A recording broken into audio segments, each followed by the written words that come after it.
Chapter 2 आरंभिक मानव की खोज। इसमें तुषार है जो दिल्ली से चेन्नई जा रहा है ट्रेन से।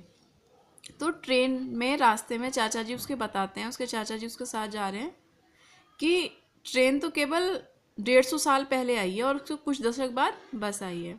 तो तुषार एकदम सोचने लग जाता है कि अगर इतनी तेज रफ्तार चलने वाली सवारियां पहले लोग के पास नहीं थी तो क्या वो एक ही जगह पर रहा करते थे, वो यात्रा नहीं किया करते थे क्या, सारा जीवन एक ही जगह बिता दिया करते थे? तो ऐसा नहीं है, लोग पहले भी यात्रा किया करते थे।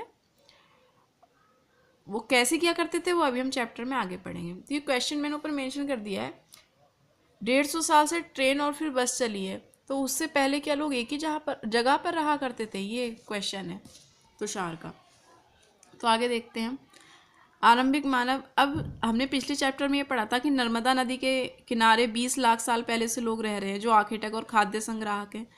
तो आखेटक और खाद्य संग्राहक उनके भोजन लेने के अनुसार हमने उनका नाम रख दिया है। जो लोग शिकार करते हैं उनका आखेटक नाम रख दिया है, और जो लोग फल मूल खाते हैं उनका खाद्य संग्राहक नाम रख दिया है। तो भोजन को खाना इतना आसान नहीं है ये सारा काम, क्योंकि पहले टाइम पे भी और आज के टाइम पे भी, क्योंकि अगर हम किसी जानवर का शिकार कर रहे हैं तो बहुत सारे जानवर ऐसे होते हैं जो हमसे ज़्यादा तेज़ भाग सकते हैं, हमसे ज़्यादा ताकतवर होते हैं।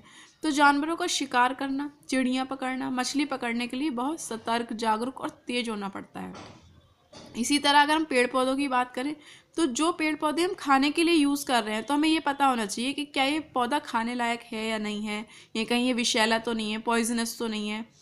तो और ये भी पता होना चाहिए साथ में कि फल किस टाइम पर पकेंगे, क्योंकि फलों के पकने के सीज़न भी तो अलग अलग होते हैं ना।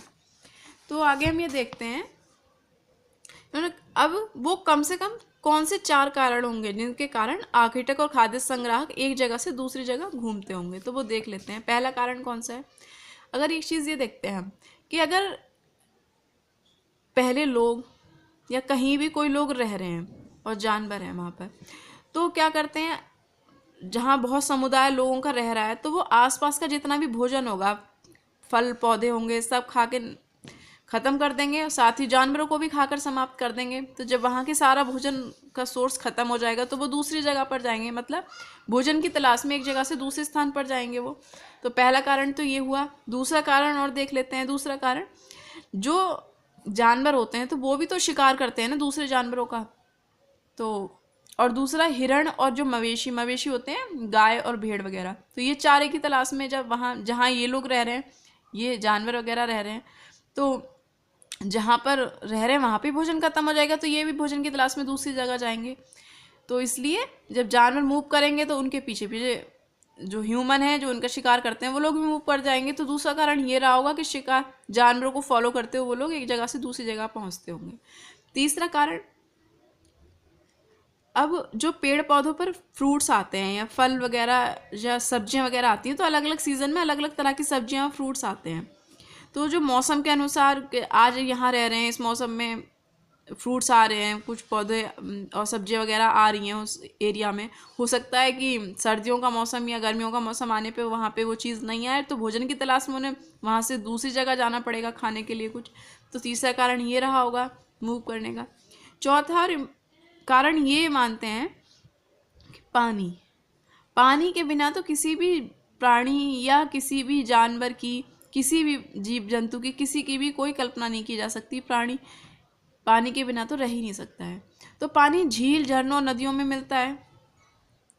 तो कई नदियाँ और झील ऐसे होते हैं कि उनका पानी कभी सूखता भी नहीं है, और कभी ऐसा होता है कि झील और नदियों में पानी तभी आता है जब बारिश हो जाती है।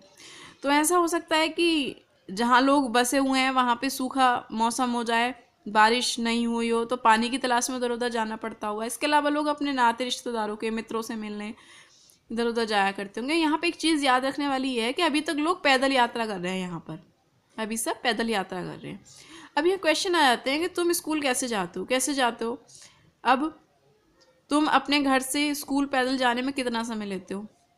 अगर तुम बस या साइकिल से जाओगे तो स्कूल जाने में कितना समय लगेगा? ऑब्वियसली अगर हम पैदल जाएंगे तो ज़्यादा टाइम लगेगा, बस या साइकिल से जाएंगे तो कम टाइम लगेगा, बस से जाएंगे तो और भी कम टाइम लगेगा साइकिल के अकॉर्डिंग। अभी कहा है आरंभिक मानव के बारे में जानकारी कैसे मिलती है, देखते हैं। तो पुरातत्वविदों को कुछ ऐसी वस्तुएं मिली हैं जिनका उपयोग आखेटक या खाद्य संग्राहक किया करते होंगे, और जब उपयोग क्या करते होंगे तो संभवतः वो निर्माण भी उन्होंने ही किया होगा। तो उन्होंने क्या देखा कि पहले टाइम पे लोग पत्थर, लकड़ी और हड्डियों से बने औजारों का यूज़ किया करते थे।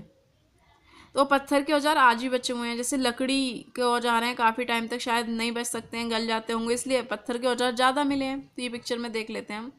तो ये स्टोन, ये वाला जो पत्थर है, ये सबसे पहले इस तरह का पत्थर यूज़ किया जाता है प्राचीनतम टाइम में औजार के रूप में। उसके बाद में ये थोड़ा छोटा साइज़ में हो गया इससे, इसके बाद ये थोड़ा लंबा साइज़ में हो गया लगभग।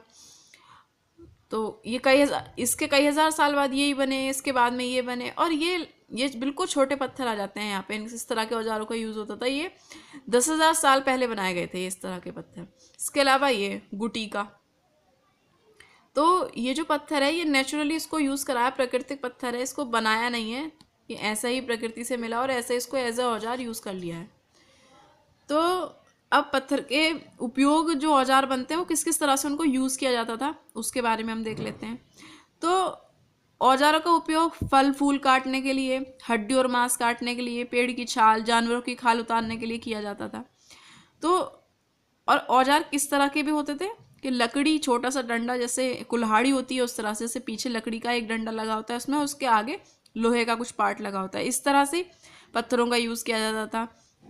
हड्डी या लकड़ी के मुट्ठे लगाकर भाले और बाण जैसे हथियार बनाए जाते थे। और कुछ औजारों से लकड़ियाँ काटी जाती थी। लकड़ी का उपयोग ईंधन के रूप में, जैसे झोंपड़ी और औजार बनाने के लिए भी किया जाता था, ईंधन के रूप में भी उपयोग किया जाता था उसका। अब ये पिक्चर में हम देख लेते हैं इसमें क्या हो रहा है। ये पत्थर के औजार का यूज़ कर रहे हैं जड़ को खोदने में। ये एक पौधा है, इसकी जड़ को खोद रहे हैं पत्थर के औजार से।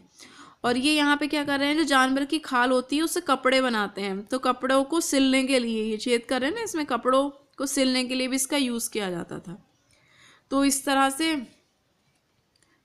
पत्थर के निशान यहाँ पे मिलने लग गए कि हाँ पत्थर के औजार हुआ करते थे इस तरह से। और ये देख लेते हैं यहाँ पे, यहाँ पत्थरों के औजारों के कुछ उपयोग बताइए। ऐसे कामों की एक सूची बनाओ जिनमें इस तरह के औजार काम आते हैं।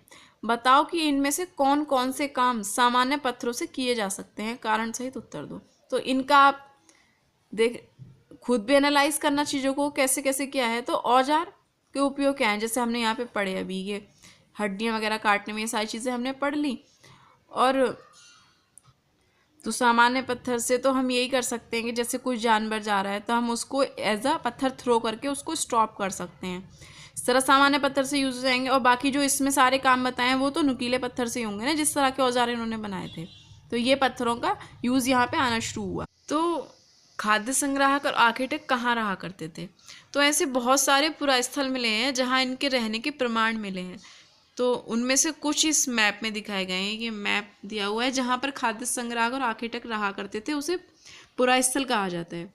तो इस मैप में दिखाया हुआ है, जैसे ये लाल त्रिकोण से दिखाया हुआ है कि पाषाणिक पुरास्थल है यहाँ पर। जैसे ये भीमबेटका है मध्य प्रदेश में, हुंसगी है ये कर्नाटका, कुरनूल की गुफाएं हैं ये आंध्र प्रदेश में पड़ती है। उसके बाद में ये बैंगनी स्क्वायर से दिखाया हुआ है कि नव पाषाणिक पुरास्थल कौन से होते थे, जैसे ये दिखाए हैं हल्तूर, गाँव, और ये कोल्डी हबा, महागढ़ा, वुरझोम, मेहरगढ़, बहुत सारी जगहें दिखाई हुई हैं। दाऊजली, हेडिंग, ये बहुत सारी जगह दिखाई हैं। इसके अलावा ये दिखा देते हैं, ग्रीन कलर का सर्कल दिया हुआ है, ये महापाषाणिक पुरास्थल जैसे ये दिखाई हुई हैं ये, और ये ब्रह्मगिरी वगैरह ये है। और आरंभिक गांव, आधुनिक नगर भी दिखाए हुए हैं इसमें मैप में। तो जो लोग पहले तो पत्थरों का अच्छा खासा यूज़ था, तो लोग ऐसी जगहों पर रहा करते थे जहाँ अच्छे पत्थर मिल सकें। तो ऐसी जगहों पर रहकर लोग पत्थर के औजार बनाते थे, उन्हें उद्योग स्थल कहा जाता था। तो हमें उन उद्योग स्थल के बारे में कैसे पता लगेगा कि यहाँ इस पर्टिकुलर स्थान पे उद्योग स्थल होगा। तो जहाँ पर उद्योग स्थल, आमतौर पर क्या होता है कि ऐसी जगहों पे बड़े बड़े पत्थर मिलते हैं, और जो लोग पत्थरों के औजार बनाया करते थे, तो कुछ औजार तो बहुत अच्छे हुआ करते थे, लेकिन उनमें से कुछ औजार इस तरह के हुआ करते तो उन्हें लगता था कि ये यूज़ करने लायक नहीं है, ज़्यादा ठीक ठाक बन नहीं पाए हैं।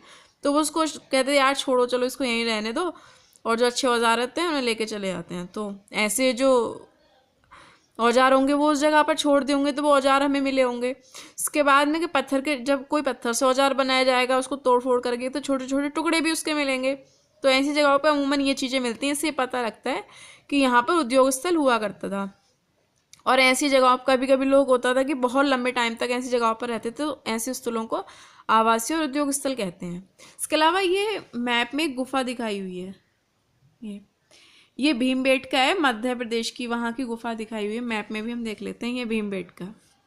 तो गुफा में लोग क्यों रहा करते थे? गुफा में लोग इसलिए रहा करते होंगे क्योंकि लोगों को हवा से, धूप से, बारिश से राहत मिलती होगी। ऐसी गुफाएं विंध्य पहाड़ियाँ जो हमने अभी पढ़ी थी पिछले चैप्टर में, नर्मदा नदी के उत्तर में है विंध्य पहाड़ियाँ, दक्कन के पर्वतीय इलाकों में मिलती हैं जो नर्मदा नदी के आसपास हैं।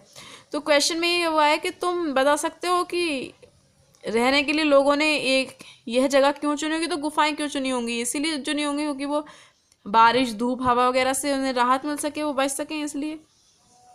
तो पार्ट 1 में इतना ही।